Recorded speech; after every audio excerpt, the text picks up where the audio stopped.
Você viu que o Alan, jogador do Corinthians, foi cortado de um jogo da Libertadores? Sem lesão, sem dor, sem nenhum problema físico aparente, mas por causa de uma informação no seu DNA?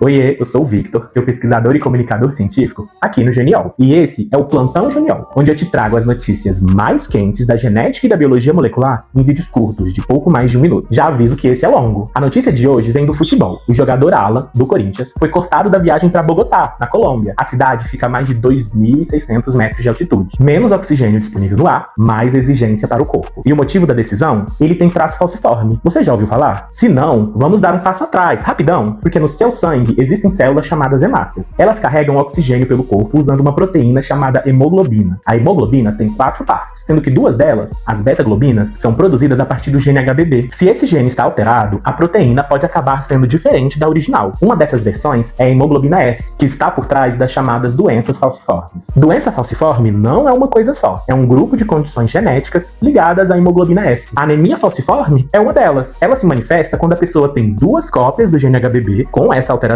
uma herdada de cada um dos seus genitores. A hemoglobina S predomina no corpo da pessoa, as hemácias podem ficar rígidas, em formato de foice, e surgem sintomas como anemia, dor e complicações vasculares. No caso do Alan, ele tem o chamado traço falciforme. Isso significa que ele tem uma cópia do gene HBB com a informação usual e outra com a variante associada à hemoglobina S. Na prática, ele produz a hemoglobina S e a hemoglobina normal. E isso, na maioria das situações, é suficiente para o corpo funcionar normalmente. Ou seja, traço falciforme não é doença falciforme. E se você quiser entender as diferenças ainda mais a fundo, a gente tem um post com ainda mais nuances. Mas isso não significa que a informação genética seja relevante, porque o comportamento da hemoglobina S muda dependendo do ambiente. Bogotá está a mais de 2.600 metros de altitude, enquanto São Paulo está a uns 760 metros. A altitude faz com que Bogotá tenha menos oxigênio disponível no ar do que São Paulo, porque lá o ar é menos concentrado. Agora soma isso com corrida intensa, desidratação, calor e esforço máximo em uma partida de futebol. Esse conjunto de fatores favorece alterações no comportamento das hemácias. Não porque a pessoa está doente, mas porque o corpo está sendo levado ao limite. E esse tipo de situação, de esforço físico intenso em altas altitudes, já é bem descrito na literatura sobre traço falciforme, como um contexto que exige atenção, especialmente quando há baixa disponibilidade de oxigênio. A decisão do Corinthians, baseada na genética, não é sobre proibir o Alan de jogar futebol. É sobre entender que, nessas condições específicas, talvez seja melhor evitar. E isso é a medicina de precisão acontecendo na vida real. É a genética sendo usada na fronteira do cuidado. E se você quiser saber mais sobre esses cuidados em genética no SUS, de forma online e gratuita, vamos falar disso no nosso próximo evento. Mais informações no link da bio. A genética não para. E se parar, a gente edita. Você sabia a diferença entre traço falciforme e anemia falciforme? Se não sabia, salve esse vídeo, porque isso evita muita desinformação em saúde. E se quiser mais conteúdos como este,